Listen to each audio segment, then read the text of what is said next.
여호와께서 이르시되 너희는 여러 나라를 보고 또 보고 놀라고 또 놀랄지어다. 너희의 생전에 내가 한 가지 일을 행할 것이라. 누가 너희에게 말할지라도 너희가 믿지 아니하리라.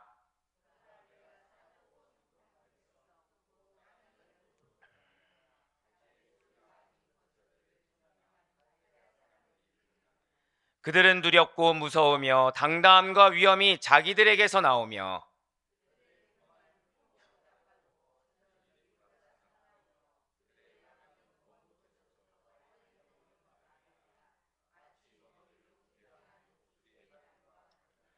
그들은 다 강포를 행하러 오는데 앞을 향하여 나아가며 사람을 사로잡아 모으기를 모래같이 많이 할 것이요.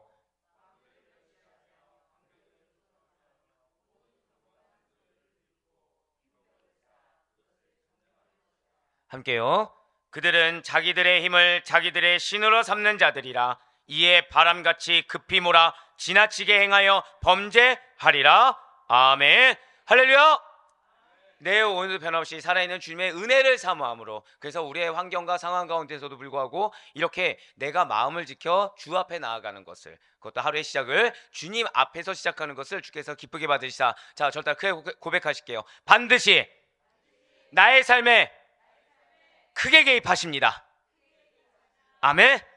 네, 그 사실을 믿는 믿음으로 이렇게 특별 새벽 기도의 마지막 한 달간을 또 이렇게 함께 하신 여러분들을 주님을 환영하고 축복합니다. 이 새벽에 우리는 새롭게 하박국서를 통해서 은혜 받는 귀한 시간을 가지고 있습니다. 자, 이러한 하박국은 총 3장으로 구성되어 있다고 말씀을 드렸어요. 그 가운데 3장 가운데서도 2가지로 나누어진다고 말씀을 어제 드렸습니다. 1장과 2장은 하나님과 하박국의 대화예요. 그리고 여기에는 하박국의 주로 질문이 담겨 있고 그에 따른 답변이 담겨 있다는 것이죠. 3장은 하박국의 신앙 고백이자 하박국의 찬양이 기록되어 있는 것으로서 이렇게 총 2가지로 나누어서 말씀을 드릴 수가 있을 것입니다. 자, 우리는 어제 첫 시간이었죠. 새벽 말씀을 통해서 선민 이스라엘의 타락을 왜 방치하십니까? 당신의 자녀 아닙니까? 당신께서 택하시지 않으셨습니까? 왜 저 이스라엘 백성들이 깨닫지도 못하고 완악한 교만한 행동을 하는 것을 방치하십니까? 라는 하박국의 질문을 살펴보았습니다. 자, 앞서서 1장과 2장은 주로 무엇이 기록되어 있다 말씀드렸죠? 하나님과 하박국의 대화가 담겨 있고, 주로 하박국이 질문하면 하나님이 어떻게 말씀하신다고? 하나님이 답변하시는 거. 그러니까 질문과 답변이 계속해서 오간다고 생각하시면 될 것 같아요. 자, 어제 질문이 나왔습니다. 그럼 오늘 뭐가 있을까요? 오늘은 답변이 있는 날이라는 거죠. 네, 그렇습니다. 그러면 그걸 생각하시면서 그에 대한 하나님의 답변이 기록된 하박국서 1장 5절과 11절 말씀 가운데 먼저 5절 말씀 보도록 하시겠습니다.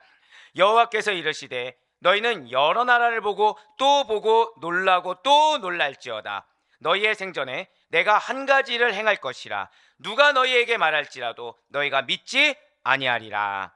아멘. 그래서 진실로 하나님께서는 바벨론이라는 나라를 세우셨다는 걸 우리는 알 수 있어요. 그 바벨론 나라를 왜 세우셨습니까? 다른 나라를 멸망시키기 위해서 세우셨다는 거예요. 그 과정을 누가 지켜보게 하시나요? 선민 이스라엘이 지켜보게 하십니다. 자, 하나님께서 바벨론을 세우셨어요. 그 다음에 여러 나라들이 망해가는 것을 보게 하십니다. 망해가는 것을 누가 보라고 지금 망해가게 하신다고요? 선민 이스라엘이 그 나라들을 지켜보라는 거예요. 절대 고백하실까요? 타산지석. 이 사자성을 반드시 기억하시길 바래요.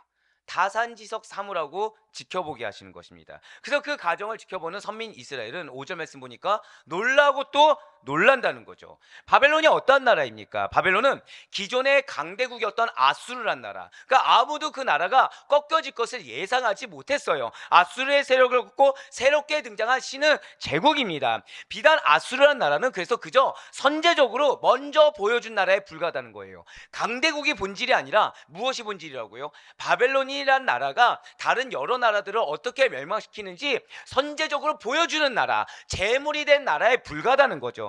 이제 바벨론은 아수르에게 그러했듯이 여러 나라를 멸망시키는 과정에서 선민 이스라엘에게는 장차 대파괴, 대멸망이 임하게 될 것입니다. 즉 이스라엘에게도 저다 고백하실까요? 심판이 임한다.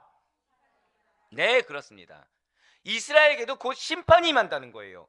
자, 분명 선지자가 보게 된 죄악이 있습니다. 눈으로 보게 된 패역이 있어요. 이러한 것들로 인해서 하나님의 심판이 임하게 될 수밖에, 내려질 수밖에 없다라는 거죠. 그 결과 열국이 어떻게 되었습니까? 바벨론 앞에 처참하게, 처절하게 무너질 수밖에 없었습니다. 그런데 안타까운 사실이 있다는 거예요. 이러한 바벨론을 통한 심판에는 다른 열국들만 있는 것이 아니라는 거죠. 그것을 바라보게 한 하나님의 선민 이스라엘도 포함되어 있다는 것입니다. 그렇습니다.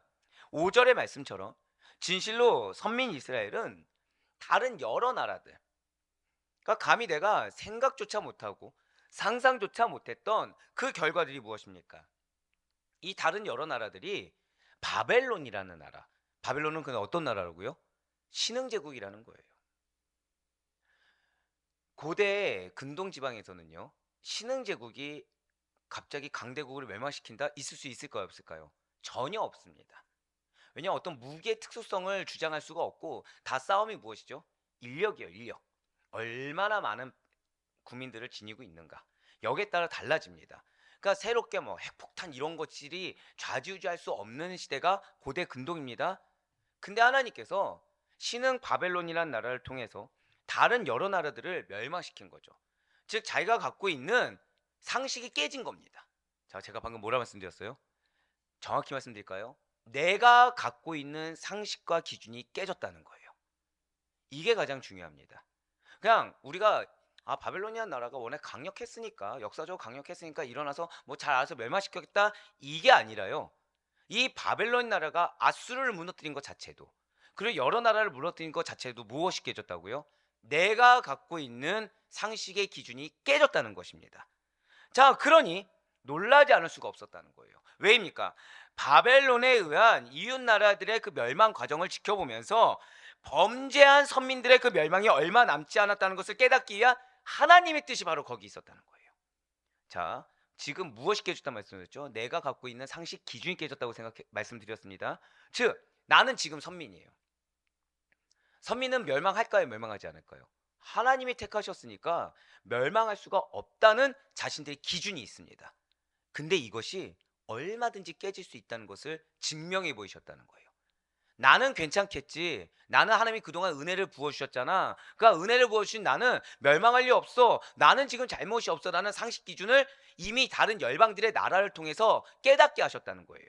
그렇기 때문에 선민 이스라엘이 지금 이웃 나라들이 멸망하는 그 과정들, 모습들을 지켜본다는 것은 단순히 불구경하듯이 남처럼 여겨서, 남일처럼 여겨서 본체만지 할 수가 없다라는 것입니다. 곧 저따 고백하실까요? 나에게 닥칠, 이것이 정말 중요하다는 거예요. 나에게 닥칠 운명을 미리 지켜보는 것이기 때문에 보고 놀라는 일 자체, 와 저렇게 됐어? 아니 어떻게 저럴 수 있겠지? 말이 돼? 어떻게 저렇게 할 수가 있어? 라는 것 자체가 사실은 나에게 고통이 된다는 거예요. 나는 괜찮겠지가 아니라 나에게 무엇이 된다고요? 고통이 될 수밖에 없다는 거죠. 왜요? 그들의 멸망 자체가 무슨 용도라고 말씀드렸습니까? 한 번 더 저 따라 고백하실까요? 타산지서. 그렇습니다. 그렇다면 그것을 바라보게 한 남유다는 결국 어떻게 되었습니까? 멸망하게 되었어요. 멸망하게 된 이유가 무엇이죠? 이유는 굉장히 간단합니다. 하나님의 말씀을 멸시했기 때문이라는 거예요. 그들에게 말씀이 없어서가 아닙니다. 그들에게 말씀이 있음에도 불구하고 말씀을 멸시했다는 거예요. 자, 사랑하는 여러분들, 우리는 이 지금 제가 말씀드린 코멘트에 대해서 의심하는 분이 없어요. 남유다가 말씀 멸시한 거 다 알고 있습니다. 자, 그러면요, 정말 남유다는 말씀을 멸시했을까요? 율법을 지키지 않았을까요? 아니에요. 제사 지냈습니다. 성막 가서 예배 드렸어요. 나름의 자신들의 신앙생활을 유지했습니다. 제가 뭐라 말씀드렸죠? 나름의 자신의 신앙생활을 유지했다라는 거예요. 근데 그것이 무엇이라고요? 멸시라는 것입니다. 왜냐하면 그들에게는 여전히 자신이 너무 중요한 거예요. 여전히 내가 중요한 거예요. 내가 얼마나 지금 괴롭고 내가 얼마나 희생하고 있는지가 너무 중요했습니다. 자, 여호야김이 왕이 어떤 왕이라고 말씀드렸죠? 지금 애굽에 잘 보이기 위해서 누구를 수탈했습니까? 백성들을 수탈했어요. 자, 그 다음에 자신의 허영을 채우기 위해서 또 누구를 수탈했죠? 백성들을 수탈했습니다. 근데 여기서 지금 현재 남유다 왕의 편만하게 펼쳐져 있는 타락 중에 하나가 어제 뭐라 말씀드렸죠? 절대 고백하실까요? 종교적 타락. 왕만 타락한 게 아니라 결국 누구도 타락했다고요? 백성들도 타락한 거예요. 지금 백성들은 의가 있습니다. 이렇게 힘든 상황 가운데 나름 신앙을 지키고 있다라는 지금 의가 있어요. 그럼 포커스가 무엇이죠? 하나님 믿는 믿음입니까? 내가 힘든 겁니까? 내가 힘든 게 지금 포커스예요. 믿음이 포커스가 아닙니다. 내가 지금 괴로워요. 내가 지금 힘든 겁니다. 난 지금 억울해요. 왜죠? 나는 태어났는데 지금 왕이 나를 수탈하는 거에서 또 수탈을 하고 있는 겁니다. 압제하는 겁니다. 이 상황이 언제 끝날지 모르겠다는 거예요. 그러면서 자연스럽게 무엇을 했다? 종교적 타락을 했다는 거죠. 자신이 해야 할 것은 여전히 다 했다고 여기는 교만 때문이라는 거예요. 그것이 무엇이었다? 내가 중요한 게 말씀을 멸시한 거였다는 거예요. 그렇다면 바벨론에 의해서 멸망당할 것이다 라는 하나님의 예언에 대해서는 남유다 백성들, 여호야긴 왕을 비롯한 모든 관료들은 과연 어떻게 반응했습니까? 멸망에 대한 예언의 말씀만큼은 두렵고 떨리는 마음으로 남유다들이 믿었겠습니까? 만약에 남유다가 다른 건 다 멸시한다고 하더라도 이 예언, 이러면 정말 큰일 납니다. 지금 여러 열방들을 보세요. 지금 저렇게 망하고 있지 않습니까? 이러면 큰일 나요. 빨리 깨달아요. 내가 깨닫고 내가 회개해야 됩니다라는 이 예언의 말씀을 믿고 다른 나라들의 멸망 과정을 보면서 반성했다고 한다면, 내 기분과 내 상황이 도취되지 않고 반성하고 회개했다고 한다면 이미 남유다는 북이스라엘과는 달리 멸망하지 않았을 것입니다. 하지만 안타깝게도 남유다는 BC 586년에 바벨론에서 멸망당했어요. 이렇게 될 줄 몰랐습니다. 항변할 수도 없습니다. 왜죠? 북이스라엘이 아수르에 의해서 BC 722년에 멸망당한 것을 보면서 놀라고 또 놀라서 회개한 것이 아니라 그것은 북이스라엘 이야기지 내 이야기는 아니야. 거봐 근본이 달라서 저들은 저렇게 됐어. 저들이 복음을 놓쳐서 저렇게 됐어 라는 교만을 벌였다고 한다면, 나의 잘못을 인정하기 싫어서 남의 핑계, 남의 탓만하는 원망을 벌였다고 한다면, 그래서 남유다 자신들이 하고 있는 악행을 인정하고 그만했다고 한다면, 하나님에 대한 멸시를 그만 멈췄다고 한다면 바벨론에 의해 망한 일을 막을 수가 있었을 거라는 거예요. 말씀이 없어서가 아닙니다. 표본이 없어서가 아니라는 거죠.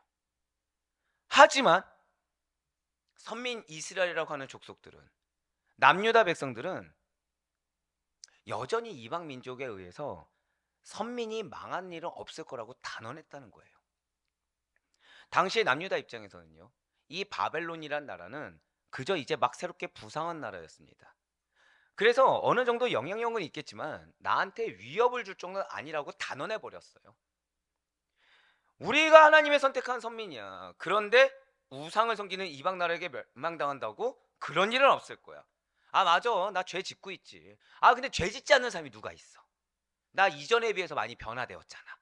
나 지금 말씀 이렇게 알고 있잖아. 이 정도는 해야지. 내가 지금 얼마나 인내하고 참고 있는데, 나 이런 상황 다 하면서 나 지금 성막 가서 예배 드리고 있잖아. 지금 생활에 이 정도 다는 사람이 누가 있겠어? 우상을 섬기는 이방 나라보다 그래도 나를 사랑하시는 하나님이신데 북이스라엘 저렇게 된 거? 그거는 저들이 정말 깨닫지 못하고 저들은 정말 완악해서이지 나랑은 달라라면서 자만했다라는 거예요. 자, 사랑하는 여러분들, 제가 지금 했을 때 이 얘기가 언제 날아갔습니까? 지금이에요, 지금. 우리도 여기서 자유롭지가 못합니다. 죄송하지만 말씀이 내렸을 때 그 말씀이 내 말씀으로 안 받아들이고 내 입장에서 이해하잖아요.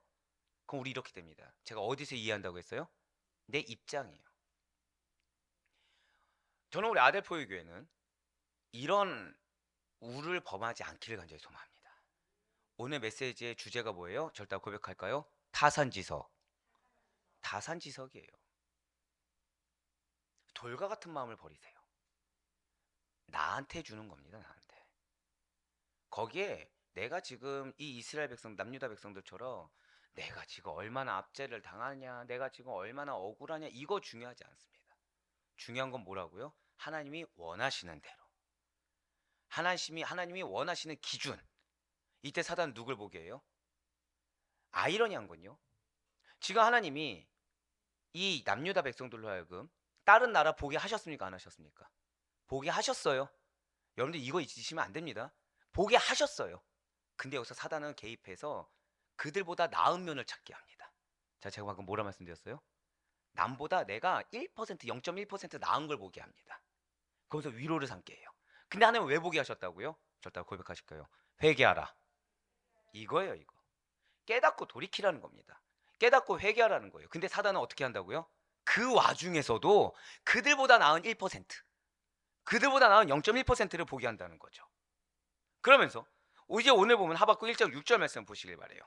보라, 내가 사납고 성극한 백성 곧 땅이 넓은 곳으로 다니며 자기의 소유가 아닌 거처들을 점령하는 갈대아 사람을 일으켰나니. 아멘. 자, 지금 스크린에 나와 있는 붉은색으로 표시된 글씨를 한번 보시길 바래요. 뭐라 나와 있습니까? 보라, 내가 갈대아 사람을 일으켰나니 라고 기록되어 있습니다. 지금 이 말씀을 통해서 갈대아 사람, 즉 바벨론 사람들을 일으킨 분이 누구라는 걸 우리가 알 수 있습니까?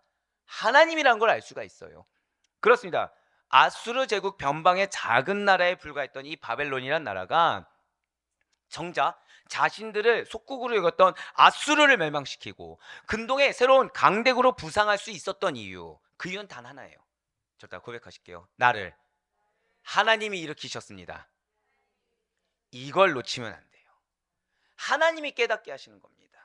하나님이 알게 하시고 분별하게 하시고 하나님이 세우신 것입니다. 그 모든 능력은 하나님이 주신 것입니다. 나를 드러낼 수 없다는 거예요. 교만하게 내 입장을 드러낼 수가 없다는 거죠. 왜입니까? 하나님께서 선민 남유다를, 깨닫지 못한 자들을 심판하기 위해서 깨닫게 하시고 능력 주시고 은혜를 주신 거라는 거죠. 진실로 하나님께서는 약속에 불과한 바벨론을 부강하게 만드셨습니다. 그 이유는 바벨론이 착해서 기특해서 하나님 너무나 특별히 사랑해서가 아니에요. 그냥 바벨론이 그렇게 쓸만한 이유도 아니라는 거죠. 그들은 그저 남유다를 심판할 도구에 불과하다는 거예요. 그들은 그저 남유다가 깨닫게 하기 위한 도구에 불과하다는 거예요. 그러니까 그 도구로서 충실하지 않으면 그들의 결과는 어떻게 되겠습니까? 동일하게 멸망이라는 거예요. 그런데 바벨론은 이 사실을 몰랐어요. 교만했습니다. 분명 바벨론은 외적인 능력과 군사적인 강인함이 있었어요. 그들은 분명 용맹한 군사가 맞습니다. 누구 덕분에요? 하나님 덕분에. 하나님 덕분에 깨달음도 있고 하나님 덕분에 외적인 능력도 있고 하나님 덕분에 하나님이 주신 그 능력을 발휘할 만한 판도 마련해졌어요. 누구 덕분이라고요? 하나님 덕분에. 그러나 그들의 실체는 지금 어떻습니까? 하나님께서 자신을 세우셨다? 하나님께서 심판의 도구로 세우셨다는 인식도 없고요. 스스로 잘나서 부응하게 된 줄 알고 교만하고 잔인하여 포악한 모습을 보이고 있는, 한번 저 따라 고백하실까요? 안타까운 심판의 도구, 그 이상도 이하도 아니라는 거예요. 어쩌면 우리의 역할이 이럴 수가 있습니다. 어쩌면 우리가 남유다일 수도 있고요. 어쩌면 우리가 바벨론일 수도 있어요. 근데 중요한 건 다 무엇이죠? 하나님의 도구라는 것입니다. 근데 이 도구라는 거를 인식하지 못하고 내 입장, 내 교만, 내 기준, 내 생각에 이렇게 사로잡히게 되잖아요. 그럼 우리는 뭐가 된다고요? 안타까운 도구에 불과하게 된다는 거예요. 지금 오늘 보면 하박국 1장 7절에서 10절까지의 바벨론은요, 하나님께서 심판의 대행자로 세우셔서 공의를 저버린 남유다를 심판하는 용맹한 군사로 지금 묘사되고 있습니다. 그들은 하나님의 명을 받들어서 범죄한 남유다를 멸망시키는 대리 심판자로 지금 등장하고 있다는 거예요. 하박국 1장 7절부터 10절까지의 말씀 보도록 하시겠습니다. 그들은 두렵고 무서우며 당당함과 위엄이 자기들에게서 나오며 그들의 군마는 표범보다 빠르고 저녁 이르보다 사나우며 그들의 마병은 먼 곳에서부터 빨리 달려오는 마병이라 마치 먹이를 움키려 하는 독수리의 나른과 같으니라. 그들은 다 강포를 행하려 오는데 앞을 향하여 나아가며 사람을 사로잡아 모으기를 모래같이 많이 할 것이요 왕들을 멸시하며 방백을 조소하며 모든 견고한 성들을 비웃고 흉벽을 쌓아 그것을 점령할 것이라. 아멘. 7절부터 쭉 말씀을 보시면 선민 남유다를 침략할 것이라 예언된 바벨론 구사들은 이 선민에게 있어서 매우 위협적인 존재가 됩니다. 매우 공포스러운 존재가 돼요. 그들은 자신들 외에는 어떠한 권위도 인정하지 않으며 스스로 당당함과 위엄을 갖춘 모습도 이 바벨론 사람들은 보일 거라는 거예요. 이러한 바벨론의 군만은 어떻습니까? 굉장히 용맹해요. 담대해요. 민첩성이 있습니다. 마병은 하늘의 독수리와 같다는 거죠. 그러면서 구절 말씀도 보시면 동풍처럼 강력한 힘을 가진 바벨론 군대들로 말미암아 이스라엘 선민들은 바람에 휩쓸려가는 보잘것없는 모래 같은 운명이 될 것을 지금 말해주고 있습니다. 그리고 10절에서는 왕들과 방백, 즉 남유다의 권력자들이 자기 백성들에게 순리를 거스러 불순한 폐역을 저지르고 무자비한 폭력을 행사했던 것 같이 바벨론 군대들은 그들을 똑같이 멸시하고 조소할 것을 밝히고 있어요. 즉 한마디로 표현하면 하나님이 세우셨다는 걸 증명할 수밖에 없게끔 강력한 힘을 발휘합니다. 말도 안 되는 역사심을 경험하게 합니다. 반면에 근데 이것이 하나님이 세우셨다는 걸 인정하지 않은 바벨론은 그저 자신의 탐욕을 채우기 위해서 교만하다 보니까 잔인하게 이웃나라를 파괴하고 약탈하는 범죄자로 묘사하고 있다는 거예요. 바로 하박국 1장 11절의 말씀입니다. 그들은 자기들의 힘을 자기들의 신으로 삼는 자들이라. 자, 지금 하나님이 세우신 그 힘을 11절 말씀이요. 힘을 지금 어떻게 하고 있다고요? 나의 신으로 지금 삼고 있다는 거예요. 이에 바람같이 급히 몰아 지나치게 행하여 범죄함이니라. 그렇습니다. 이게 바벨론의 본질이라는 거예요. 지금 이 모습이 바벨론의 본질입니다. 진실로 바벨론은 바람이 몰아치듯이 여러 지역을 휩쓸고 다니며 여러 나라를 침공하는 온갖 가혹행위를 일삼는 범죄자에 불과해요. 왜요? 하나님이 세우셨다는 걸 모르니까 뭐에 불과하다고요? 범죄자에 불과합니다. 사랑하는 성도 여러분들, 우리가 하나님이 나를 세우셨다. 하나님이 지금 이치에서 내 믿음을 보신다는 걸 놓치잖아요. 그럼 우린 뭐에 불과하게 되냐? 범죄자에 불과하게 됩니다. 죄인에 불과하게 된다라는 거예요. 아무리 합당할 만한 누구라도 다 이해할 만한 내용들이 있다고 하더라도 우리의 입술을 통해서 나오는 건 결국 뭐예요? 하나님을 멸시하는 것밖에 안 되는 말. 말씀을 멸시하는 것밖에 안 되는 말.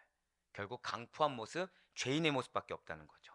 만약에 하나님께서 세우시지 않았다고 한다면 지금 저 자리에 있지 못할 자들이 바로 바벨론입니다. 그럼에도 불구하고 그 배후에 하나님이 계시다라는 것을 알지 못한 채 교만한 행위를 일삼는 범죄자에 불과한 것이 바로 바벨론이라는 거예요. 우리 역시 마찬가지입니다. 여러분과 저의 역사의 배후에, 우리의 생활의 배후에, 우리의 상황의 배후에 하나님이 계시다는 것을 반드시 인식할 수 있는 여러분과 제가 되길 간절히 소망합니다. 만약에 우리의 인생의 배후에 하나님이 계시다는 것을 알지 못한다고 한다면 우리의 행하는 모든 것에는 내가 중심되는 교만이 들어갈 수밖에 없다는 거예요. 내가 안다고 하더라도 좋아요. 바벨론처럼 모르면 그럴 수 있다 칩시다. 근데 내가 안다고 하더라도 여전히 내가 중요하고 내 나름의 입장이 중요하다고 한다면 역시 내가 중심되는 교만이 들어갈 수밖에 없다는 거죠. 그저 범죄를 저지르는 안타까운 죄인으로서밖에 남을 수가 없다는 것입니다. 그렇습니다. 이제 남유다에게는 심판이 곧 도래해요. 다른 나라에 멸망하는 모습을 보고서 선민으로서의 행실을 바로잡았어야 하는 것입니다. 지금 하나님이 기회를 안 주셨습니까? 아니요. 북이스라엘 멸망을 보고서 기회를 주셨어요. 기회를 안 주셨습니까? 아수르의 멸망을 보고서 기회를 주셨어요. 다른 나라들 멸망하는 곳에서도 기회를 주셨어요. 근데 남유다 무엇을 붙잡았습니까? 회개 붙잡지 않고 누굴 붙잡았죠? 애굽 붙잡았습니다. 바벨론을 붙잡는 게 자존심 상하는 거예요. 인정하기 싫은 겁니다. 결국 누굴 붙잡은 겁니까? 애굽을 붙잡았지만 나 붙잡은 거예요. 내 자존심, 내 판단, 내가 틀렸다는 것을 인정하기 싫은 내 교만을 붙잡은 겁니다. 그래서 바벨론 앞에서 무릎 꿇는 대신에 무엇을 선택했다고요? 내 나름의 그 위치를 지키려고 애굽 붙잡은 거죠. 신앙입니까 아닙니까? 신앙이라 할 수가 없는 거죠. 그것이 하나님의 뜻이라고 왜곡해서 믿고자 했던, 그럼 그들에게 지금 믿음이 있어요 없어요? 그들은 믿음이 있었던 거예요. 이게 하나님 뜻이라고 믿었던 거예요. 근데 하나님은 그 믿음을 알지 못한다고 한 겁니다. 그건 믿음이 아니라고 하신 거예요. 그것은 무엇이다? 교만이라고 한 것입니다. 하나님의 말씀을 결코 멸시해서는 안 됐어요. 말씀이 큽니까? 내가 큽니까? 지금 여러분들 목소리가 어떤 것 같아요? 말씀이 크다는 걸 정말 인정하시길 바랍니다. 말씀이 전부란 사실을 정말 인정하시길 바래요. 여러분들 아시다시피 설교를 쓸 때 무엇으로 시작한다고 말씀드려요? 기도부터 시작한다고 말씀드리죠. 근데 기도 가운데 제가 문제가 생겼다고 말씀드렸습니다. 뭐였죠? 부교육자와 달리 담임 목회자니까 여러분들 너무 사랑하기 시작한 거죠. 여러분들 뭐만 주길 원해요? 제가 축복 주기만 원하는 겁니다. 그러면 이런 말씀이 딱 주어졌을 때 제 마음 가운데 뭐가 드는지 아십니까? 반항이 들어요. 항변이 듭니다. 제 마음 가운데. 그럼 여러분들을 대변하는 거죠. 기도 가운데. 그럼 그걸 하나님은 단 한마디로 항상 얘기하십니다. 나는 너가 아니어도 돼. 제가 아니어도 말씀 선포할 자들이 너무 많은 거예요. 하나님이 누가 여러분들을 저에게 붙여주셨죠? 하나님 붙여주셨죠. 그럼 누가 우선돼야 됩니까? 하나님 우선돼야 되는 거예요. 근데 하나님 여러분들에게 왜 붙여주셨죠? 두 가지입니다. 여러분들에게 기도하라고, 그리고 여러분들에게 말씀 선포하라고. 믿으십니까? 근데 여기에서 제가 하나님의 입장을 고려하지 않고 여러분들의 입장을 고려한다. 그러면 저는 바벨론처럼 되는 겁니다. 제 위치를 모르는 거죠. 예, 맞아요. 항변이 드는 거예요. 근데 그 다음은 꼭 뭔지 아십니까? 제가 대신 회개하고 있는 거예요. 왜냐? 하나님이 두렵거든요. 하나님 두렵거든요. 하나님 말씀 주실 땐 이유가 있는 거예요. 말씀 주시고 우리 눈앞에 상황들을 보여줄 땐 이유가 있는 것입니다. 제가 항상 드린 말씀 있죠. 여러분들 말씀 가운데 이게 저처럼 항변의 마음이 들고 거부감이 든다. 감사하셔야 돼요. 진짜 감사하셔야 됩니다. 왠지 아세요? 그 말씀이 여러분들에게 축복의 말씀입니다. 그 말씀에 아멘으로 순종한 자들이, 그리고 정말 받아들인 자리, 은혜 받는 자리인 것입니다. 근데 그 말씀 가운데 이 항변이 중요한 거는 결국 누구와 같이 되냐? 남유다처럼 되는 거예요. 내가 너무나도 중요해서 이걸 인정하기가 싫은 겁니다. 근데 그래서는 안 돼요. 저 우리 성도님들 중에 단 한 명도 그럴 자들을 용납할 수가 없습니다. 여러분들 말씀을 받아들이는 거는 당연히 거부감이 들어요. 왜? 여러분들 육신 어디에 속해 있죠? 이 땅 가운데 속해 있거든요. 말씀은 어디의 말씀입니까? 하늘의 말씀이에요. 하늘의 법과 땅의 법이 같습니까? 틀립니까? 달라요. 당연히 부딪히죠. 근데 그때 여러분들의 선택이 있습니다. 뭐가 중요한지 여러분들의 선택이 있다는 거예요. 사는 여러분들, 만약에 심판이 멀다 하면서 안일함에 빠지게 된다고 한다면, 내가 인식하지도 못한 순간에 이 남유다에게는 심판이 급히 임하게 된 것처럼 착각할 수가 있어요. 근데 심판은 급히 임한 것이 아니에요. 이미 주어졌었습니다. 이미 메시지들이 주어졌었어요. 하나님께서 심판의 도구로 세워주신 바벨론 역시 마찬가지입니다. 그들도 경고망동하지 말았어야 돼요. 자신의 본분을 다하며 겸손했어야만 합니다. 일찍이 하나님께서 히스기야가 범죄했을 때 바벨론을 통해 유다를 심판하실 것을 이미 알려주셨다는 거죠. 바로 이사야 39장 6절의 말씀입니다. 보라, 날이 이르리니 내 집에 있는 모든 소유와 내 조상들이 오늘까지 쌓아둔 것이 모두 바벨론으로 옮기만 되고 남을 것이 없으리라. 여호와의 말이니라. 마지막에 누구의 말이라고 했어요? 여호와의 말이라고 했어요. 하나님의 말씀이에요. 할렐루야. 근데 제가 항상 드리는 말씀이 있죠. 어떤 말씀이냐가 중요하지 않습니다. 우리가 감사하는 건 딱 하나예요. 말씀이 내려졌다. 말씀을 나에게 주셨다. 이거에 감사하셔야 됩니다. 이거에 감사해야 받을 수가 있어요. 이거에 감사하지 않고 내가 얼마나 괴로운지, 내가 얼마나 누리지 못하는지, 내가 얼마나 희생하는지, 내가 얼마나 힘든지 여기에 매이잖아요. 그래서 감사를 놓치잖아요. 그러면은 이제 아침 말씀에 들어갈 텐데, 나를 위해서 준비하신 예수님의 은혜는 저 멀리 되고 우리에게 뭐만 임하게 된다고요? 심판만 임하게 되는 거예요. 모든 역사적 현상의 배후에는 우주의 주권자이신 하나님의 섭리가 있습니다. 우리의 상황 가운데 우연히 일어난 것은 없어요. 그 가운데 하나님은 우리에게 바라시는 건 딱 하나입니다. 저 따라 고백하실게요. 믿음의 반응. 믿음의 반응 외에는 어떠한 것도 허락하신 적이 없으세요. 근데 그 믿음의 반응을 알면서도 안 한다.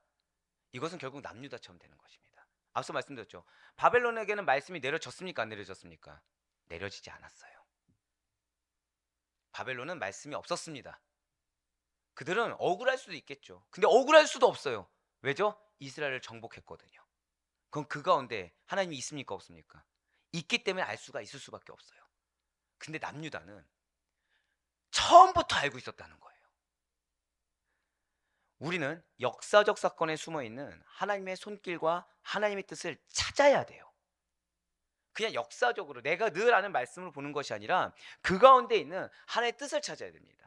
여러분들 경험하지 않습니까? 성경 여러분들 1독, 2독, 3독 다 하셨을 거예요.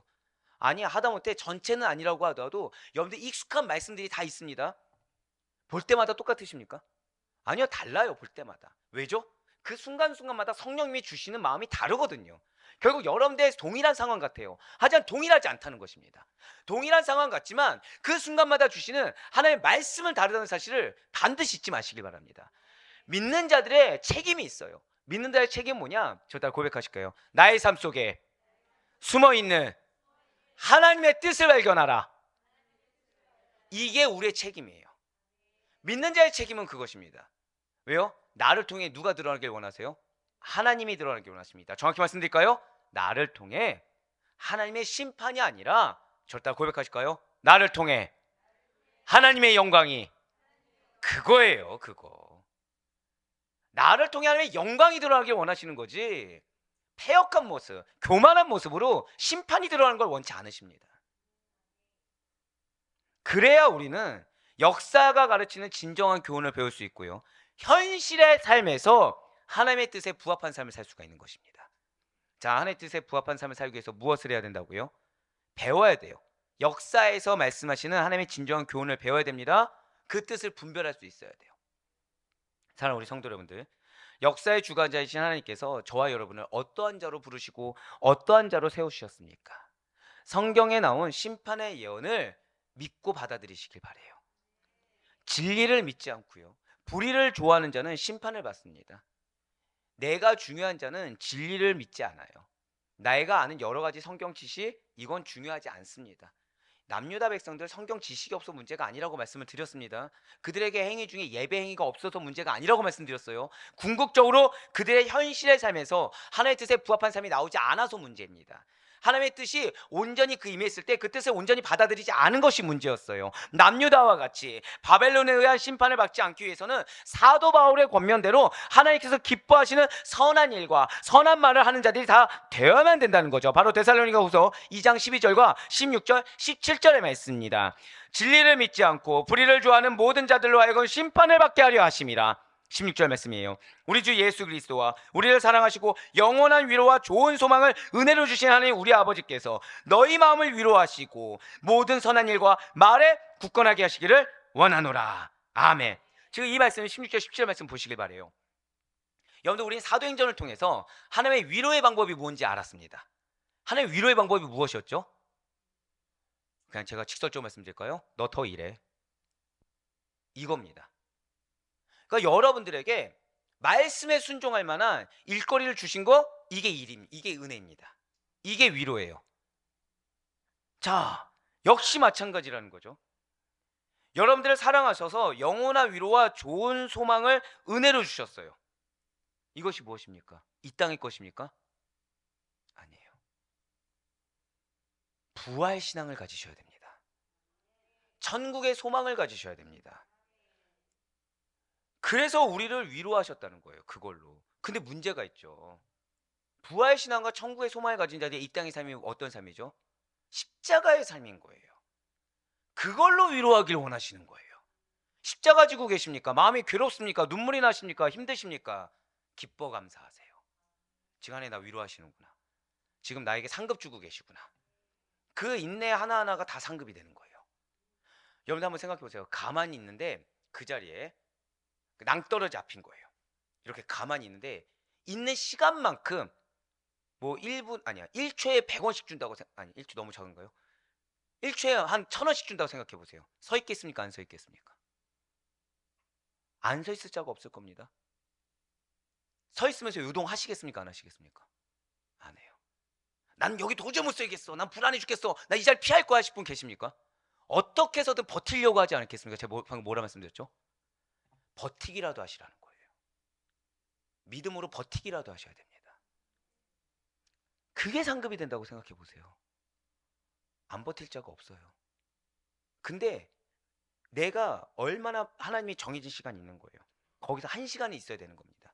근데 그 1시간을 못 버티고 내가 나오는 만큼, 그래서 10분 만에 나오면 50분만큼의 징계가 있다고 생각해 보시길 바래요. 버티겠습니까? 안 버티겠습니까? 버틸 수밖에 없는 거죠. 우리를 위로하시는 하나님의 방법은 다릅니다. 말씀 보여주세요. 계속. 위로하시는 하나님의 방법은 정말 달라요. 십자가가 위로입니다.